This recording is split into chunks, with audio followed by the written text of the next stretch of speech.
Hello and welcome back to Chronicles from a Caribbean Cubicle podcast. This is Francis Wade, and here's an article that I wrote that's based on a column I published in the Jamaica Gleaner.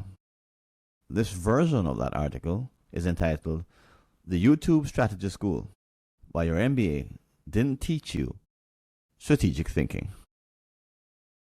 Annie's hands trembled as she reread the email from her CEO. Let's talk about developing your strategic capabilities, it read. She just earned her MBA with honors, landing a promotion to Chief Marketing Officer, and crushed her strategic planning course with an A- grade. Now, 3 weeks before Christmas, her boss wanted to discuss her lack of strategic thinking. The meeting went poorly. You're just not being strategic enough, he said, arms crossed. Can you give me specific examples? Annie asked, pulling out her notebook. He waved his hand vaguely. It's hard to explain. I just know it when I see it. She pressed for details. He offered hollow phrases about seeing the big picture and thinking long term. Nothing concrete. Nothing actionable. By the time she left his office, both were frustrated. No, it's January. Annie sits at her desk, surrounded by expensive textbooks and highlighted case studies, completely lost. She can recite Porter's 5 forces backwards. She built financial models that made her professors weep with joy. Yet somehow she's failing at the very thing her degree promised to teach. The brutal irony? Her CEO can't articulate what strategic thinking actually is, because he developed the skill unconsciously through years of pattern recognition. Annie can't demonstrate it because her MBA systematically removed the very experiences that build strategic intuition. They're both trapped, and neither understands why. The MBA's fatal flaw. Annie isn't alone in this predicament. Across boardrooms worldwide, formally trained managers struggle to translate their academic frameworks into real strategic insight. They possess intellectual tools but lack the deeper capability that separates strategic thinkers from strategic memorizers. Here's what business schools won't tell you. Becoming genuinely strategic isn't about learning more frameworks.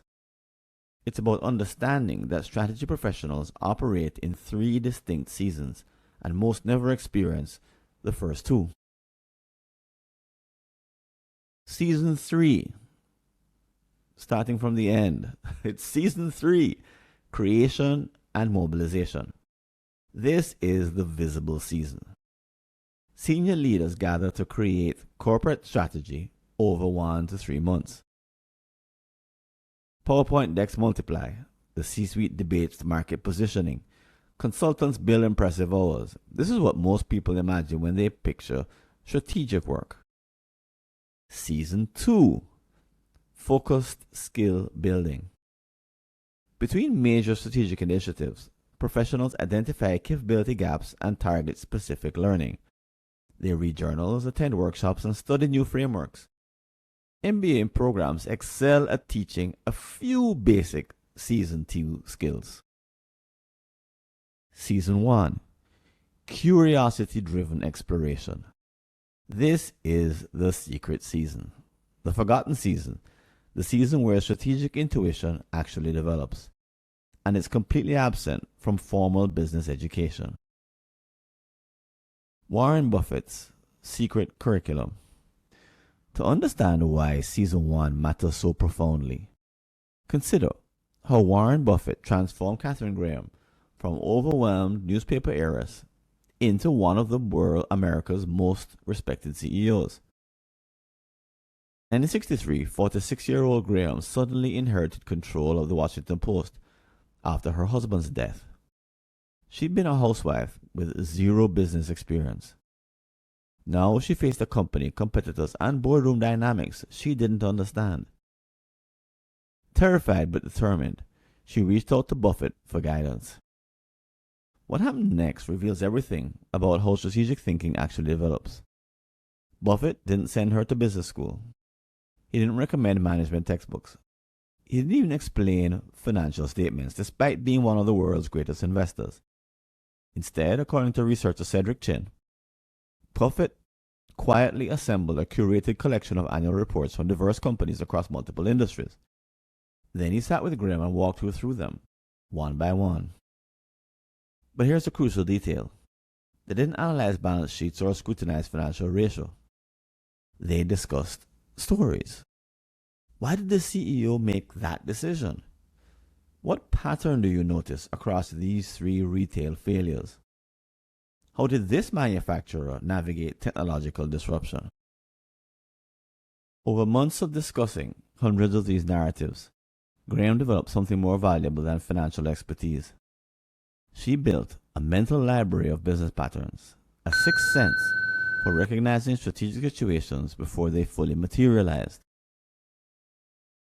The result? A powerful 28-year tenure that transformed Washington Post into a media powerhouse.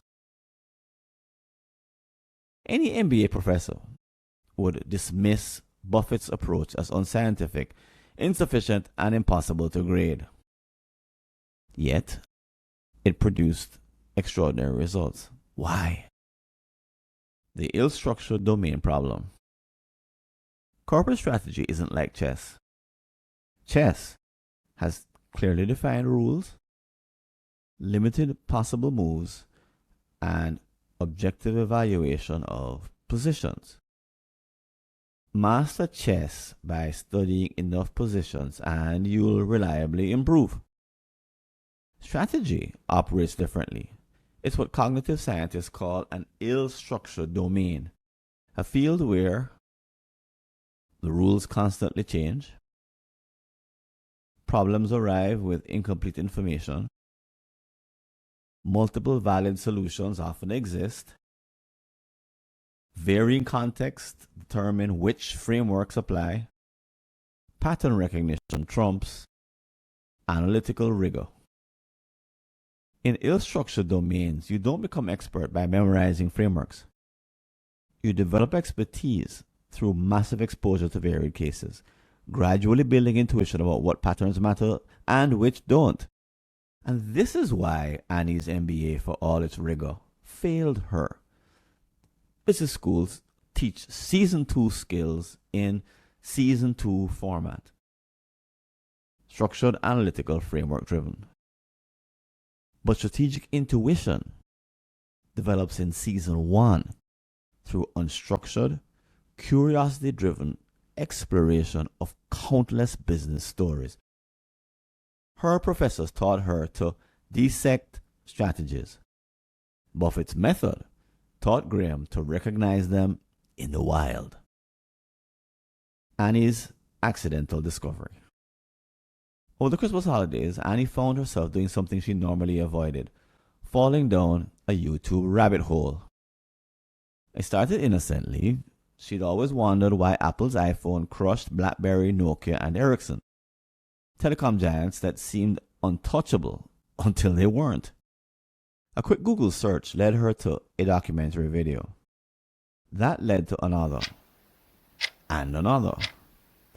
4 hours later, having watched 21 videos spanning mobile phone history, product launches, and CEO interviews, she emerged with a strange new capability. She could now answer a question she'd never consciously considered. What would I have done differently as a CMO at Nokia, for example? But immediately guilt set in. Had she just wasted an evening on the digital equivalent of binge-watching reality TV or TikTok? Shouldn't she be reading the Harvard Business Review Journal articles sitting in her queue? What Annie didn't realize, she accidentally stumbled into Season 1 learning. That wasted evening accomplished something her expensive strategic planning course never could.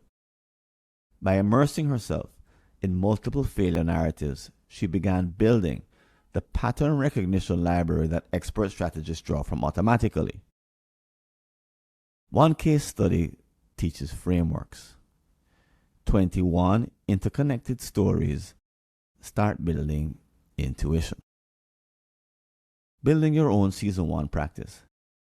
The transformation Annie needs won't come from reading one more business book or taking another certification course. She needs to deliberately create her season 1 practice. Here's what that looks like. Consume voraciously but with purpose. Watch YouTube video documentaries about business failures. Read long-form narratives about company transformations. Follow industry revolution stories across decades. The key isn't passive consumption, it's exposing yourself to enough varied cases that patterns start emerging naturally. Ask the practitioner's question. Don't just absorb stories. Constantly ask, what would I have done as CMO or CEO or strategist or consultant in this situation? This active engagement transforms entertainment into training. Seek variety over depth initially. Early in season 1, breadth matters more than depth. Sample retail failures, tech disruptions, manufacturing transformations, and service industry evolution. Cross-industry patterns are often more valuable than industry-specific expertise. Let your curiosity lead.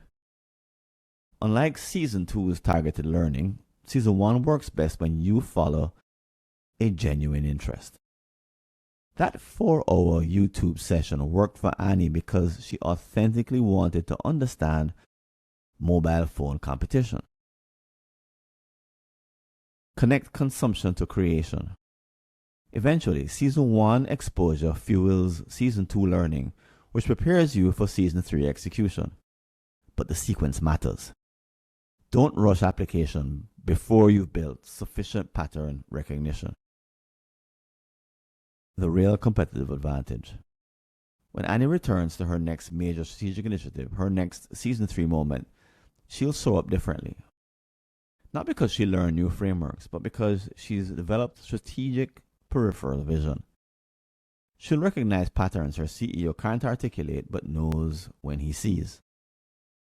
She'll spot familiar dynamics in unfamiliar situations. She'll propose approaches that feel intuitively right, even if she can't immediately explain why. This is what her boss meant by strategic thinking. Not framework mastery. Pattern fluency. And her company becomes the ultimate beneficiary. Now they have a CEO who brings genuine strategic intuition to every discussion, the kind of thinking that can't be faked, purchased, or crammed before a meeting. It just has to be grown, season by season, story by story. P.S. You're invited to share in my compilation of strategy-related YouTube videos at stratcinema.org. P.P.S. I'm adding to the bottom of this article or a number of prompts that I think you could put into your LLM to guide yourself in growing your own strategic fluency. You can find the article on my blog at blog.fwconsulting.com, and the date will be published on or near January 4th, 2026. Enjoy.